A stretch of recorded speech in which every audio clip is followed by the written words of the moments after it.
Welcome to BRK education mentor బాదం సుభాష్ గారు మనతో పాటు ఉన్నారు. 24 years experience in teaching field. So ఆయనతో మాట్లాడి మరిన్ని డీటెయిల్స్ తెలుసుకుందాం. హలో సుభాష్ గారు. హాయ్ అండి. సుభాష్ గారు, ఇంటర్నేషనల్ స్కూల్లో 10th వరకు చదివిన పిల్లలు IITకి నీట్కి ఫిట్ అవుతారా వాళ్ళు? This is Subhash. I have the 24 years experience in teaching. I taught the syllabus SSC, CBSE, ICSE in India. Rather than that, I taught IGCSE and IB curriculums. In my experience, I found research on the students. International స్కూల్లో చదివిన పిల్లలు ఇప్పుడు 8th, 9th, 10th క్లాస్లో చాలా well international schools ఉన్నాయి. Oakridge అని, తర్వాత చిరాక్ అని, so many schools. But after the 10th class, they have some big question. Are they fit into the IIT or NEET? వాళ్ళు ఐఐటికి కానీ నీట్కి కానీ ఫిట్ అవుతారా? నేను ఆల్మోస్ట్ కెరీర్ స్టార్ట్ అయిపోయి 24 years అయింది. చాలామందికి ర్యాంక్స్ తీసుకొచ్చా. Till I trained about the 40,000 students. కానీ ఇక్కడ పిల్లల్లో ఏంటంటే బేసిక్ నాలెడ్జ్ ఉండట్లేదు. బేసిక్ నాలెడ్జ్ ఉండక వాళ్ళు ఇంటర్మీడియట్కి వచ్చిన తర్వాత వాళ్ళు చాలా ప్రాబ్లమ్స్ ఫేస్ చేస్తున్నారు. Especially in the maths. వాళ్ళకి కమ్యూనికేషన్ స్కిల్స్ ఉంటున్నాయి, కానీ they are very much poor in the mathematics subject. మనం మ్యాథమెటిక్స్లో ఆల్జిబ్రాలో కానీ ఫైండ్ ద రూట్స్ అంటే వాళ్ళు రూట్స్ ఫైండ్ అవుట్ చేయలేకపోతున్నారు. అంటే AX² + BX + C = 0 అని ఒక ఈక్వేషన్ ఇస్తే దానికి రూట్స్ ఎలా ఫైండ్ అవుట్ చేయాలో తెలియట్లేదు. అట్లాగే మల్టిప్లికేషన్స్, డివిజన్స్ ఇవి కూడా ఎక్కడ చిన్న మల్టిప్లికేషన్స్ చేయలేకపోతున్నారు, చిన్న టేబుల్స్ చెప్పలేకపోతున్నారు. కానీ కమ్యూనికేషన్ స్కిల్స్ ఉన్నంత మాత్రాన ఐఐటి ర్యాంక్ క్రాక్ చేయగలరా అంటే క్రాక్ చేయలేరు. It is hands proved. We gone through so many students. వాళ్ళకి ఏంటంటే +3 = అవతలకి వెళ్తే -3 అన్న అవుద్దని కూడా తెలియట్లేదు. కాబట్టి కంపల్సరీగా వాళ్ళకి ఫౌండేషన్లో మ్యాథ్స్లో మంచి మార్క్స్, మంచి ఫిజిక్స్లోని గ్రిప్ ఉంటేనే వాళ్ళు ఐఐటికి ఫిట్ అవుతారు. అట్లాగే నీట్ కూడా అంతే. నీట్కి కూడా ఫిట్ అవ్వాలంటే ఆ ఇంటర్నేషనల్ కరికులం అన్నది మనం బయటికి వెళ్ళడానికి ఉపయోగపడుతుంది. అంటే వేరే యూనివర్సిటీ, US కానీ, UK కానీ, జపాన్ కానీ ఆ కరికులంకి ఫిట్ అవుతుంది. ఈ కరికులం ఫిట్ కాదు. అప్పుడు దాకా అక్కడ చదివించి we are so many people, we are from the middle class families only. ఇక్కడ దాకా ఇన్ని లక్షలు ఖర్చు పెట్టిన తర్వాత ఈ ఐఐటికి నీట్కి వాళ్ళని పంపిస్తున్నారు. దానివల్ల ఏంటంటే వాళ్ళు ఇక్కడ ఫిట్ అవ్వలేకపోతున్నారు. ఆ కరికులం అక్కడేమో కమ్యూనికేషన్ స్కిల్స్, తర్వాత ఇంకా డిబేట్ అని, చెస్ అని చాలా కరికులం యాక్టివిటీస్ చాలాగా ఉంటాయి. కానీ ఇక్కడికి వచ్చేటప్పటికి ఎంతసేపు కూడా మ్యాథ్స్, ఫిజిక్స్, కెమిస్ట్రీ ఉంటాయి. ఆ స్ట్రాంగ్ లేకపోవడం వల్ల వాళ్ళు ఇక్కడ ఫిట్ కాలేకపోతున్నారు. ఇంటర్నేషనల్ స్కూల్ కరికులంలో చదివిన వాళ్ళు కంపల్సరీగా బయటికి వెళ్తేనే they have some better improvement in that only. అయితే ఎక్కువగా బయటకు వెళ్ళాలన్నా కూడా కంపల్సరీగా ఇక్కడ మ్యాథ్స్, ఫిజిక్స్, కెమిస్ట్రీలో ఫౌండేషన్ లేకుండా ఉంటే వేరే యూనివర్సిటీస్లో కూడా వాళ్ళు సీట్ క్రాక్ చేయలేరు. కంపల్సరీగా బేసిక్స్ అన్నది కంపల్సరీ అండి. ఇంటర్మీడియట్లో చదివే పిల్లలకి ఏదైతే ఉంటుందో వాళ్ళు స్కూల్లో ఏదో ఇంపార్టెంట్ క్వశ్చన్స్ చదవడం, ఏదో బై హార్ట్ చేయడం, దానివల్ల ఫ్యూచర్లో చాలా ప్రాబ్లం అవుద్ది. ఐఐటి తీసుకోవాలనుకున్న వాళ్ళు ఎస్పెషల్గా మా ఫౌండేషన్లో వాళ్ళు బాగా స్ట్రాంగ్ ఉండాలి. బేసిక్ ఫార్ములాస్ కానీ, బేసిక్ థియరీస్ అన్నీ కూడా బాగా నేర్చుకుని, స్టడీ మెటీరియలే కాకుండా కంపల్సరీగా గవర్నమెంట్ టెక్స్ట్ బుక్స్ చదివితే they can get the good marks. అంటే చాలామంది పిల్లలు ఈ రోజుల్లో అంటే 10th అయిపోయిన తర్వాత ఇంటర్ కానీ, ఐఐటి కానీ వెళ్ళాలనుకుంటే మ్యాథ్స్ కంపల్సరీ, మ్యాథ్స్లో వీక్ ఉండకూడదని వాళ్ళకు కూడా అర్థమవుతుంది. సో 10th క్లాస్లో కాదు, 9th, 8th నుంచి కూడా బాగా మ్యాథ్స్లో స్ట్రాంగ్ అవ్వడానికి కూడా రెడీ అవుతూ ఉంటారు కదా పిల్లలు. సో ఒకవేళ అంటే 10th తర్వాత మేము మ్యాథ్స్లో ఎక్కువగా రాణించలేకపోతున్నాము, ఐఐటికి ఫిట్ కాము అనుకుంటే ఎలా ముందుకెళ్ళాలి? అప్పుడు కంపల్సరీగా మ్యాథ్స్ ఐఐటిలో ఫిట్ కాలేదనుకుంటే మాకు చాలా కోర్సెస్ ఉన్నాయండి. కానీ మ్యాథ్స్ అనేది ఒక పార్ట్గా తీసుకోవాలి. అక్కడ మరీ అంత ఎక్కువగా ఫోర్స్ ఉండదు. MEC తీసుకున్నారనుకోండి, మీరు CAకి వెళ్ళచ్చు. అట్లాగే MEC తీసుకున్న తర్వాత మళ్ళీ క్లాట్ కోచింగ్కి వెళ్ళచ్చు. అంటే క్లాట్ రాసిన తర్వాత మీరు కంపల్సరీగా లాకి వెళ్ళచ్చు మళ్ళీ. కాబట్టి చాలా కోర్సెస్ ఉన్నాయి. అట్లాగే మళ్ళీ సివిల్స్ కూడా ప్రిపేర్ అవ్వచ్చు. ఇప్పుడు మార్కెట్లో ఏంటంటే సైన్స్కి ఎంతైతే అవకాశాలు ఉన్నాయో రిమైనింగ్ ఆపర్చునిటీస్ కూడా కంపెనీ సెక్రటరీస్ కానీ, చార్టెడ్ అకౌంటెంట్కి కానీ దీనికి కూడా అంతే ఆపర్చునిటీస్ ఉన్నాయి. కాబట్టి కంపల్సరీగా మ్యాథ్స్ తీసుకుంటే దే హ్యావ్ సమ్ ఎబిలిటీస్ అనమాట. జనరల్గా సెల్ఫ్గా వాళ్ళు సాల్వ్ చేసుకోగలరు ఏ ప్రాబ్లమ్నైనా కూడా. మ్యాథ్స్ అన్నది వేరే కంట్రీస్లో అయితే మీరు ఏ కంట్రీ వెళ్ళినా కూడా టాప్ 100 యూనివర్సిటీస్ తీసుకుంటే ఎంపీసీలో ఎంపీసీ అనే కాదు, ఏ టాపిక్ తీసుకున్నా కూడా మీకు మ్యాథ్స్ ఉంటుంది. ఈవెన్ మీరు ఎంబీబీఎస్కి వెళ్ళినా కూడా ఫస్ట్ ఇయర్లో మ్యాథ్స్ ఉంటుంది. ఇక్కడ మ్యాథమెటిక్స్ సరిగ్గా సాల్వ్ చేయకపోవడం వల్ల ఇంటర్మీడియట్ అయిపోయిన తర్వాత వాళ్ళు ఇంజనీరింగ్కి వెళ్ళిన తర్వాత M1 M2లో మ్యాథ్స్ ఫెయిల్ అవుతున్నారు. మోస్ట్లీ 30%, 35% కూడా రావట్లేదు అక్కడ. చాలామంది ఎవరిని అడిగిన ఇంజనీరింగ్లో ఏం ఫెయిల్ అయి ఉంటే బ్యాక్లాగ్స్ ఉన్నాయంటే మ్యాథ్స్లోనే ఉంటాయి. కాబట్టి మ్యాథమెటిక్స్ అన్నది బాగా నేర్చుకోవాలి. అట్లీస్ట్ బేసిక్గా అయినా కొంత నాలెడ్జ్ ఉండాలి. ఇంటర్నేషనల్ స్కూల్లో చదవడం వల్ల బెనిఫిట్స్ ఏంటంటే, యాక్చువల్గా మనందరూ అనుకుంటా ఏంటంటే ఇంటర్నేషనల్ స్కూల్లో చదవడం వల్ల వాళ్ళకి కమ్యూనికేషన్ స్కిల్స్ అన్నవి బాగా డెవలప్ అవుతాయి. అంటే ఒక ప్రాజెక్ట్ వర్క్ చేయడంలో కానీ ఇంకా ఎక్స్ట్రా కరిక్యులర్ యాక్టివిటీస్ అని. 90% స్టూడెంట్స్ ఇంటర్నేషనల్ చదివే 90% స్టూడెంట్స్ ఓన్లీ మ్యాథ్స్లోనే వీక్ అని అంటున్నారు. మ్యాథ్స్ అనే కాదండి, ఫిజిక్స్ కెమిస్ట్రీలో కూడా వీక్గానే ఉంటున్నారు. బేసిక్స్లో వాళ్ళకి ఫౌండేషన్ ఉండట్లేదు. వాళ్ళు ఏంటంటే ఓన్లీ కమ్యూనికేషన్ స్కిల్స్ ఇంగ్లీష్లోనే ఉంటున్నాయి అనమాట. కాబట్టి సైన్స్లో కూడా ఆ ఫౌండేషన్ ఉంటేనే they can achieve their goals. వాళ్ళు వచ్చి ఇక్కడికి దీంట్లోకి వచ్చి ఐఐటి చదవాలంటే వాళ్ళు ఫిట్ కారు.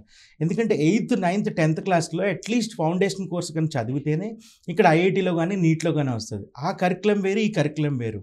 ఆ కరికులంలో 10th క్లాస్ దాకా ఇంటర్నేషనల్ స్కూల్స్లో చదివించి సిబిఎస్ఈ కరికులంలో తీసుకొచ్చి ఒక్కసారి స్టేట్ బోర్డుకి తీసుకొస్తే వాళ్ళకి ఐఐటి అనేసరికి they are not getting anything else. Sir, మీరు ఫస్ట్ నుంచి చెప్తున్నారు కదా, ఇంటర్నేషనల్ స్కూల్స్ పిల్లలందరూ కమ్యూనికేషన్ స్కిల్స్ బాగానే ఉంటాయి కానీ అదే సబ్జెక్ట్స్లో కొద్దిగా వీక్ ఉంటారు, ఈవెన్ మ్యాథ్స్లో కూడా అని. సో ఇంటర్నేషనల్ స్కూల్స్ చేసే మిస్టేక్ ఏంటి అంటే, ఇప్పుడు వేరే ప్రైవేట్ స్కూల్స్ కావచ్చు, గవర్నమెంట్ స్కూల్స్ కావచ్చు, ఇంటర్నేషనల్ స్కూల్స్కి ఉంటే డిఫరెన్స్ ఏంటంటే ఓన్లీ ఇంగ్లీష్ కానీ కమ్యూనికేషన్ స్కిల్స్ కానీ ఎక్కువ డెవలప్మెంట్ ఉండాలి, ఎందుకంటే వాటికి వీటికి డిఫరెన్స్ చూపించాలని. సో వాళ్ళు మేజర్గా చేసే మిస్టేక్ ఇంగ్లీష్లో ముందుండాలి పిల్లలు, కమ్యూనికేషన్ స్కిల్స్ బాగా ఉండాలని వేరే సబ్జెక్ట్ని లైట్ తీసుకొని దీని పరంగా ముందుకెళ్ళడమేనా? అంటే అక్కడ చెప్తారండి, మంచి ఫ్యాకల్టీ లేరు. అక్కడ కూడా ఏంటంటే కమ్యూనికేషన్ స్కిల్స్ ఒక్కటే ఉంటే సరిపోదు కదా. బేసిక్గా మ్యాథమెటిక్స్లో మేము చాలామందిని పిల్లల్ని చూసాం. మొన్న 6,000, నేను చాలా వీడియోస్లో కూడా చెప్పాను, ఇండియాలో రీసెర్చ్ చేశారు టైమ్స్ ఆఫ్ ఇండియాలో 6,500 స్కూల్స్ తీసుకొని హోల్ ఓవర్ ఇండియాలో గవర్నమెంట్ కానీ ప్రైవేట్ కానీ అన్ని స్కూల్స్లో రీసెర్చ్ చేస్తే addition subtraction known people only 65%. Addition subtractions అంతే, డివిజన్స్ రావు, మల్టిప్లికేషన్స్ రావు. నేను చాలామంది పిల్లల్ని 1/0 ఎంత అంటే కూడా ఇన్ఫినిట్ అని చెప్పలేకపోతున్నారు.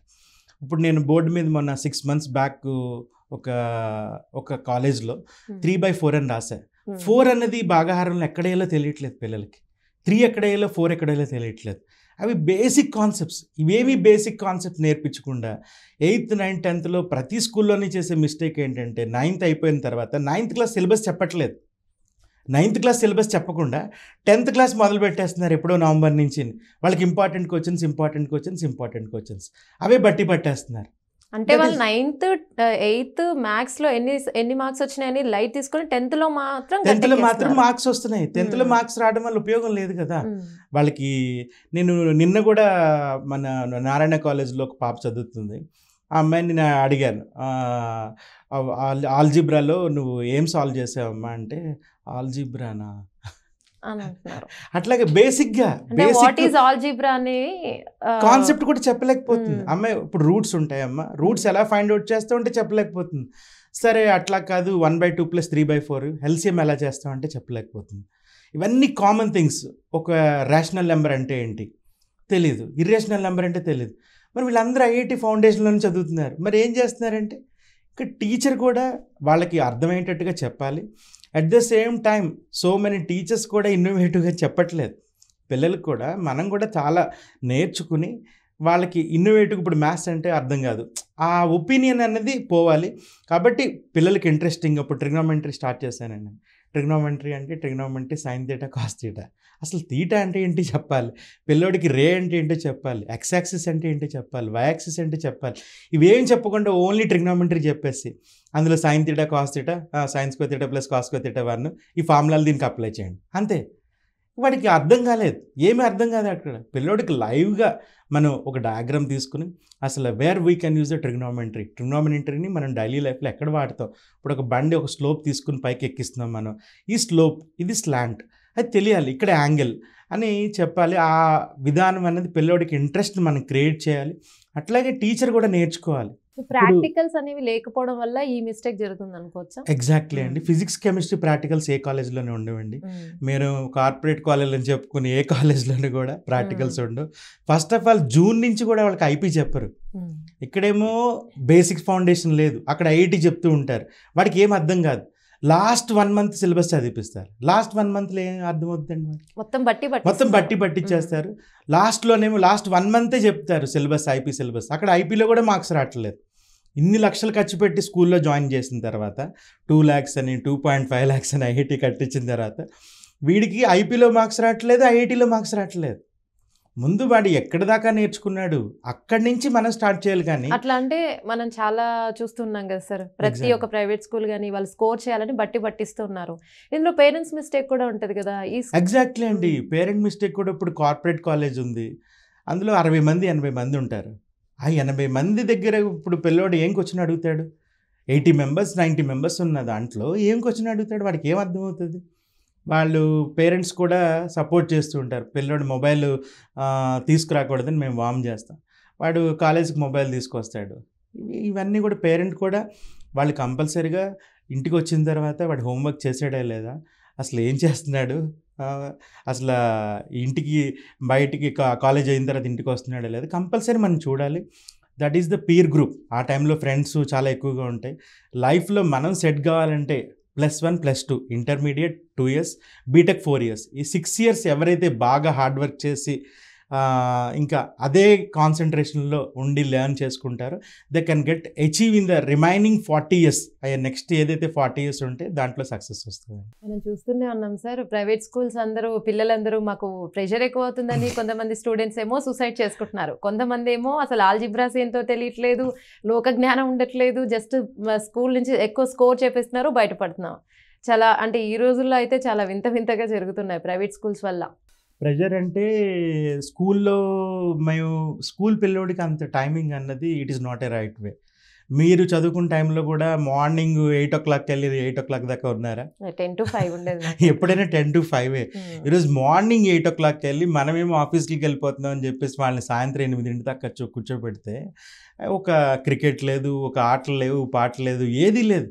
వాళ్ళు ఎంత బ్రెయిన్ ఎంత ఉంటుంది వాళ్ళకి? వాళ్ళు ఎంతసేపు ఒక 4 hours 5 hours మీరు కూర్చోగలరా మార్నింగ్ 8 నుంచి ఈవినింగ్ 8 దాకా? ఎక్స్ట్రా సర్క్యులర్ యాక్టివిటీస్ కూడా ఎవరు ఇంట్రెస్ట్ పెట్టట్లేదు. ఎవరు ఎక్కడ ఏ స్కూల్లో గ్రౌండ్ ఉందండి? లేకపోతే పోలే వేరే స్కూల్లో కానీ తీసుకెళ్తున్నారా? ఇవేం లేకుండా పిల్లోడికి ఎంతసేపు కూడా ఒక జీకే తెలియదు, ఒక ప్రైమ్ మినిస్టర్ ఎవరంటే తెలియదు, ఏ క్వశ్చన్ అడిగినా కూడా వాళ్ళకి మినిమం కామన్ సెన్స్గా తెలియట్లేదు. కంపల్సరీగా రిమైనింగ్ ఇప్పుడు ఇంగ్లీష్ కూడా ఇంపార్టెంటే, జీకే కూడా ఇంపార్టెంటే. అట్లాగే ఇవన్నీ కూడా తెలుసుకోవాలి, ఎవరితో ఎలా మాట్లాడాలి, ఇవన్నీ కూడా compulsory it takes major role. Compulsory GK కానీ ఇంగ్లీష్ కానీ ఇవన్నీ నేర్చుకుంటేనే they can got the success. Thank you sir. Thank you very much.